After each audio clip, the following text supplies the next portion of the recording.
It's a shootout, partner. Which one is best? Aluminum or steel? We recently bought a 6x10 steel cargo trailer that we are using as a temporary tool trailer. And you can go to our YouTube channel, click on that playlist, and then you can find that particular video. And this cargo trailer is going to become our next cargo camper conversion.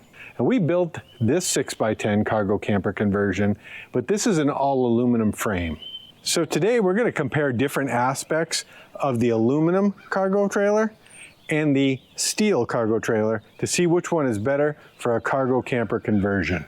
Hopefully this information will help you decide which will be best for you if you're interested in building a cargo camper conversion. If you want more information on how we built this all aluminum cargo camper, you can go to our YouTube channel and check out the playlist for the 6x10 aluminum build. There's tons of videos there that explain everything for every step of the way, from completely stripping this down to the studs, removing the floor, flipping the axle, putting in a split system, doing all the electrical.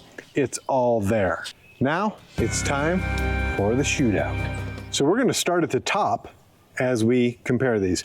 And the first thing is this all aluminum cargo trailer has a one-piece solid aluminum top. And our steel cargo trailer has multiple pieces of what I believe they called galvalume. So you can see where there's seals, and they also have had to put caulking across for those seals. The winner of this shootout is the aluminum trailer. One, it's aluminum. Two, it's a solid sheet, less chance for leaks down the road, definitely less maintenance and repairs throughout the life of the trailer. The next thing we're going to look at is the side panels that make up the exterior of the trailer. This particular one, very pretty, nice looking panels. However, there are some seams where there are screws that are shown. There's also seams where you don't see necessarily screws shown, but nonetheless, there's screws. With the aluminum trailer, there are no exterior screws or rivets or anything at all like that. It's all done with an adhesive, which makes it appear much, much nicer. You don't see the little dents from the screws and different things like that. However, the aluminum trailer would have been the winner of the shootout in this one, but you can check out this video where the entire side started peeling. This is actually a wrap that's on this side because we had to take off the majority of the paint because it started to come off. You can see up here where it's starting to do the same. I don't know if it was just a bad batch that came in. The manufacturer did send new panels, but who wants to pull their entire camper trailer apart to put new panels on? So we did the wrap to save that. So the winner of this shootout so far, because it hasn't peeled, is the steel trailer. The next part of the shootout is the tongue. Now, with aluminum, obviously, it needs to be a little larger just for the way that aluminum works. It takes a little bit more to be as strong as steel. But you can see this is a considerable tongue here. And then the end that they put on this is really a heavy-duty ball and kind of situation right here. I really do like this. The tongue on the steel trailer is just a standard tongue. Again, nothing wrong with this. But I think the winner of this shootout has got to be the aluminum trailer. I just really like the quality. The quality feels a little bit better on the end of that, trailer. Obviously, when you're talking about aluminum, you're talking about lighter weight. However, the weight difference is not really that great. It's actually about 200 pounds difference. So the winner of the weight obviously is going to be the aluminum.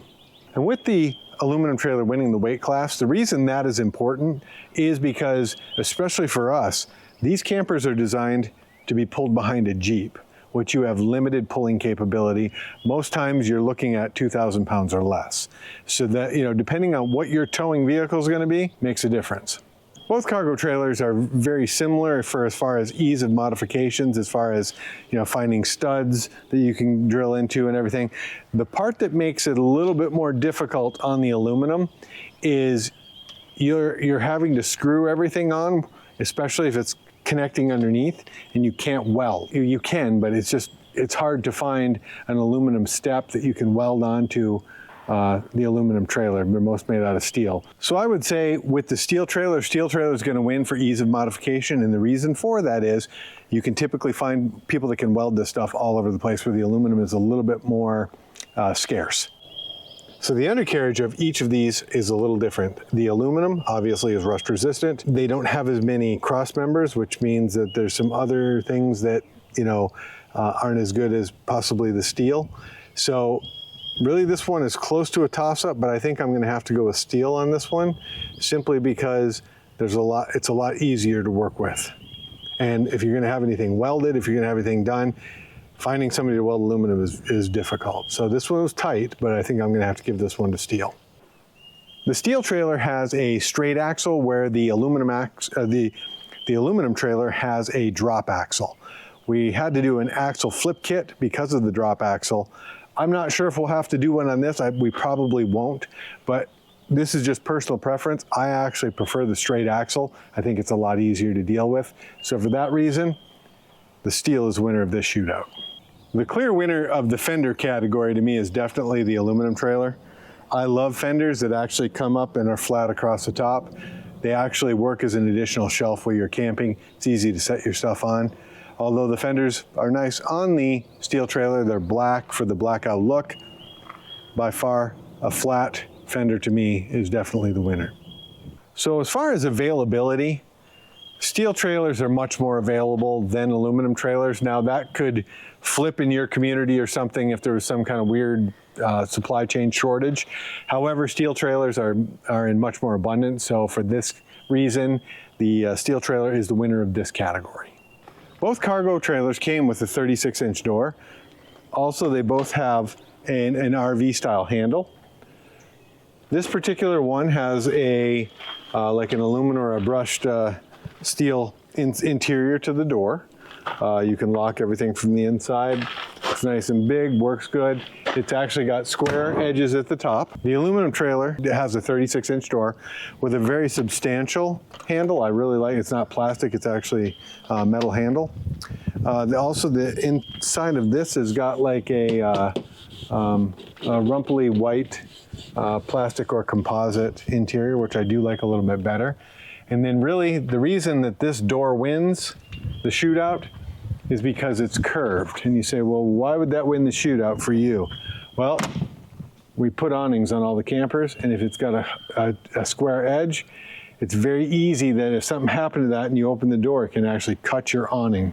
So for that reason and quality, the aluminum camper wins the shootout on the door. With a steel trailer, the only form of rust resistance you have is paint that doesn't get scratched.